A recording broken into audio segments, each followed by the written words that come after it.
क्या आप भी अपने किचन और घर के मुश्किल कामों से तंग आ चुके हैं? तो फिर आज की वीडियो आपके लिए परफेक्ट सॉल्यूशन है। मैं लेकर आई हूँ ज़बरदस्त किचन टिप्स और किचन टिप्स एंड ट्रिक्स जो हर घर और किचन की ज़रूरत होती है। तो तैयार हो जाएं, क्योंकि सीखने वाली हैं आप किचन और घर को सुपर बनाने वाले वो राज। बिस्मिल्लाह रहमान रहीम। सबसे पहले जी बात कर लेते हैं खूबसूरती की। ये जो टिप मैं आपके साथ शेयर करने लगी हूँ, ये 100% वर्क करती है। ये स्किन आपकी स्किन को बहुत ज़्यादा जवान खूबसूरत बना देगी, झुर्रियों से पाक कर देगी। लटकी हुई स्किन का ये राज आपको कोई भी नहीं बताएगा। आपने थोड़ा सा गुलाब अर्के गुलाब ले लेना और उसमें डिप करके रख लेना है फिटकड़ी को। और रात को सोने से पहले आपने थोड़ी देर इसको लगाना है और सुबह उठ के सादे पानी से वॉश कर देना है। तो देखेंगे आप चंद ही दिनों में आपकी स्किन में कितना वाज़े फ़र्क नज़र आ रहा है आपको। और यहाँ पर जी थर्माकोल की इस ब्लॉक को मैं आग नहीं लगाने लगी, जलाने नहीं लगी और ना ही मैं इसको काटने लगी हूँ अभी, बल्कि मैं इसका एक ऐसा ऑर्गेनाइज़र बनाने लगी हूँ जो कि आपकी घर की सबसे बड़ी मुश्किल, सबसे बड़े बिखेड़े को समेट के रख ले देगा। मैंने जहाँ पर जी इसका एक पीस कट कर लिया और ये डब्बा मेरे पास काफ़ी दिनों से पड़ा हुआ था मोबाइल का, आज हम इसका इस्तेमाल करेंगे और एक ऐसा ऑर्गेनाइज़र बनाएंगे कि जो कि आपकी हज़ारों की बचत भी करेगा और हज़ारों रुपए की टेंशन जो होती है आपकी वो भी ख़त्म कर देगा।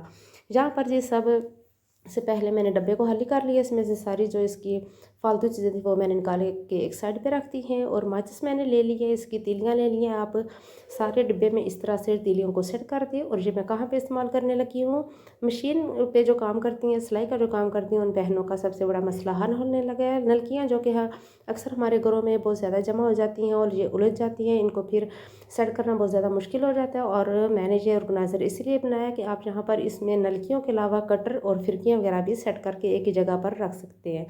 नेक्स्ट टिप की तरफ चलते हैं। ये बहुत ही काम की चीज़ है, बहुत ही काम का ये फार्मूला मैं बनाने लगी हूँ। आपने जब इसको इस्तेमाल करना है तो इस्तेमाल करने के बाद आप मुझे इसका रिज़ल्ट क्या निकला कमेंट्स में आकर ज़रूर बताना है।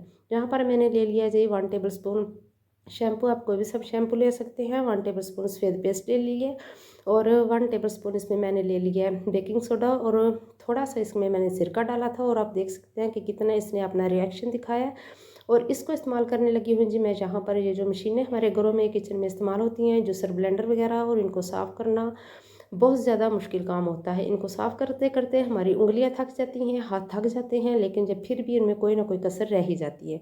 तो सबसे आसान सोल्यूशन लेकर आई हूँ। जो इसमें मशीनों में चूँकि पानी इस्तेमाल नहीं होता है, इनको हम पानी से वॉश नहीं कर सकते, तो इसको ऐसे सूखा सूखा ही हमने साफ़ करना है। ये मैंने मशीन काफ़ी दिनों से साफ़ नहीं की थी क्योंकि मैंने वीडियो बनानी थी, तो सोचा कि अब जब इतनी ज़्यादा गंदी होगी है और मुझे मुश्किल तो बहुत ज़्यादा होगी, लेकिन खैर क्या करूँ, वीडियो भी मैंने बनानी है। तो आज आपके साथ मैं ये अपना तजर्बा शेयर कर रही हूँ।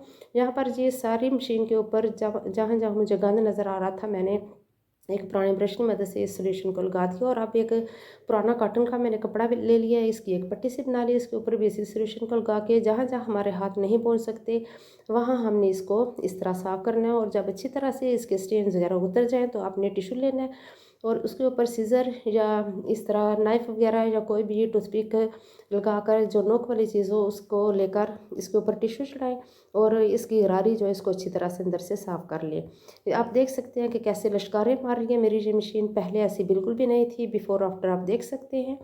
और नेक्स्ट टिप की तरफ चलते हैं जी। बहुत ही ये काम की चीज़ है। बहुत सी बच्चियाँ जो होती हैं वो जब नई नई घरदारी सीखती हैं कि किचन में जाती हैं, काम करना सीखती हैं, तो उन्हें सबसे ज़्यादा मुश्किल काम जो है वो लहसुन या थूम छीलना लगता है। लेकिन आज की टिप में आप देखेंगे कि मैं आपके लिए कितनी आसानी लेकर आई हूँ। आपकी बेटियाँ, आपकी जो घर में बच्चियाँ हैं, वो खुशी खुशी अब लहसुन छील लिया करेंगी। थोड़ा सा मैंने एक लहसुन का पूरी ले लिया, पोथी ले लिया और इसके मैंने अलग अलग पीस कर लिए। इसकी कलियाँ मैंने सेपरेट कर ली हैं। अब तवा मैंने गर्म कर लिया था और इसको मैंने चम्मच से हिलाते रहना ताकि ये जले नहीं। इसको हमने ड्राई रोस्ट कर लेना है। तो आप देख सकते हैं कि इसके छिलके बिल्कुल भी जले नहीं हैं, बस हमने इसको गर्म करना है, जलाना नहीं। जब ये अच्छी तरह से गर्म हो जाए तो इसको एक प्लेट में निकाल लें और थोड़ा सा ठंडा होने पर आप देखेंगे कि इसके छिलके जो हैं वो कितने कड़कदार हो गए हैं और इनका छिलका उतारना बहुत ज़्यादा ईजी हो गया। ना ही आपको आपके नाखून दर्द करेंगे, ना ही आपको छुरी इस्तेमाल करनी पड़ेगी, बल्कि आप बहुत इजी वे में इस तरह लहसुन छील सकते हैं। चाहे किलो हो, 2 किलो हो, 5 किलो तक आप बहुत आसानी से इस तरह लहसुन अपना छील के रख सकते हैं। देसी लहसुन भी इसी तरीके से आप छील सकते हैं। छिलके उतारने के ये तरीका आपको कैसा लगा ये मुख्तलिफ टिप्स और ट्रिक्स जो हैं ये ज़िंदगी को आसान बना देती हैं। जब भी आप वीडियो देखें तो प्लीज़ कोशिश किया करें कि उनको फॉलो करें, उनको अपनी ज़िंदगी में ऐड करें, तो आप हैरान रह जाएंगे कि इनका जो मैजिकल रिज़ल्ट होता है वो बहुत ज़्यादा अच्छा होता है। इसी तरह मैंने दूसरा भी सारा लेसन इसी तरह छीन लिया था। अब चलते हैं जी नेक्स्ट टिप की तरफ। कई बार ऐसा होता है कि हम इस तरह स्टील की प्लेट में सालन वगैरह कोई भी किस्म का हो, चावल हो, तो वो डाल के रख देते हैं और उनको गर्म करना बहुत ज़्यादा मुश्किल होता है। ओवन चूँकि हमारी सेहत के लिए इतने ज़्यादा अच्छे नहीं होते, तो आज मैं आपको देसी तरीके से सिखाऊंगी किस तरह आप एक स्टील की प्लेट में बगैर जलाए प्लेट को सालन गर्म कर सकते हैं। जहाँ पर मैंने आधा गिलास पानी ले लिया था, इसको इस तरह मैंने एक फ्राई पैन में डाल लिया और एक स्टील की कौली इसमें उल्टी करके रख दी थी और दूसरी सालन वाली कौली इसके ऊपर सीधी रखी है।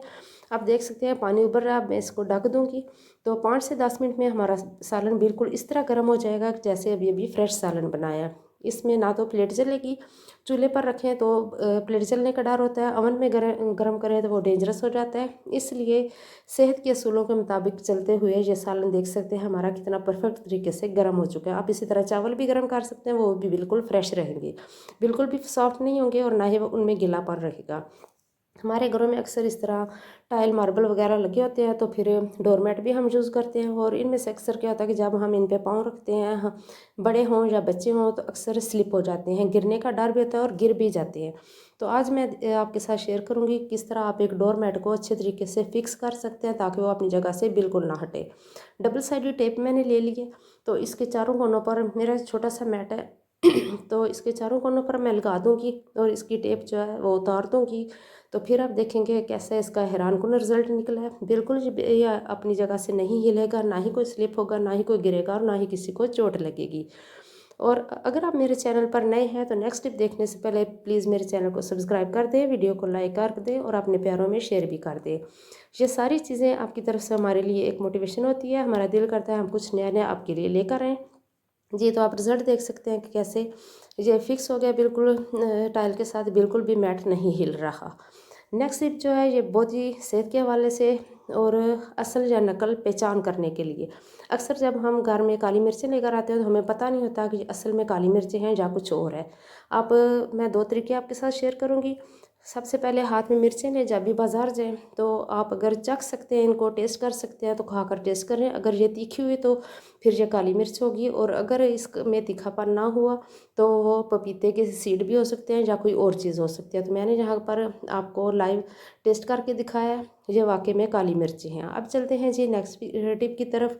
एप्पल तो हमारे सबके घरों में आते हैं, बच्चे भी शौक से खाते हैं और बड़े भी। लेकिन किसी किसी घर में ऐसा होता है कि बच्चे फ्रूट्स वगैरह खाने में बहुत ज़्यादा नखरे करते हैं, बहुत ज़्यादा ज़िद करते हैं, लेकिन उनको फ्रूट्स वगैरह खिलाना बहुत ज़्यादा ज़रूरी भी होता है और माँओं के लिए ये बहुत हेडेक हो जाती है कि वो कैसे अपने बच्चों को फ्रूट्स वगैरह खिलाएं। और जो बच्चे बीमार हों स्पेशली डॉक्टर जो कहते हैं कि छिलका उतार कर इनको सेब को मैश करें और बच्चों को खिलाएं ताकि उनकी सेहत के लिए अच्छा हो। तो बच्चों की इंस्पिरेशन के लिए आज मैं जो टिप आपके साथ शेयर करने लगी जो बहुत ही लाजवाब है। इस तरह मैंने सारे एप्पल्स को स्लाइसिस में कट कर लिया। अब कोई सा भी आप एक कैप ले लें प्लास्टिक का, या कोई सा भी एक कैप लेकर आप इसमें से होल कर लें और आप देखें कि कैसे ये एक परफेक्ट तरीके का डोनट बन जाएगा। बच्चों को चूँकि डोनट बहुत ज़्यादा पसंद होते हैं, जब ये डोनट शेप बनेगी तो बच्चे खुशी खुशी इसको खा भी लेंगे। और अगर आपके बच्चे का मैदा बहुत ज़्यादा कमज़ोर हो चुका है तो मेरी एक रिक्वेस्ट है आपसे कि इसके छिलके रिमूव कर दें और बच्चों को बगैर छिलके के एप्पल खिलाएं, तो वो बच्चों के लिए बहुत ज़्यादा हेल्दी होते हैं। अब चलते हैं जी नेक्स्ट टिप की तरफ। ये टिप मेरी उन लोगों के लिए है जो कि अब सर्दियों में, बूढ़े लोगों के लिए स्पेशल टिप है कि आप गर्म पानी करें। इस तरह के पाउचेज़ चाहे वो केचप वाले हों या किसी मसाले वाले हमारे घरों में अक्सर पड़े रहते हैं।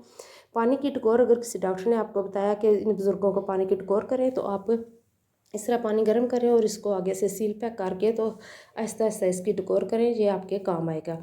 नेक्स्ट टिप जो है ये हर घर की एक टेंशन है। सर्दियों में आटा फ्रिज में अगर रखो तो बहुत ज़्यादा ठंडा हो जाता है और रोटियां बनाने का किसी को भी दिल नहीं करता। लेकिन जो मैं टिप आपके साथ शेयर करने लगी हूँ, इसको देखने के बाद आप सबका दिल करेगा कि आप खुशी खुशी खास तौर पर वो बच्चियाँ जो नई नई कुकिंग सीख रही हैं वो तो स्पेशली बहुत शौक से रोटियाँ बनाएंगी।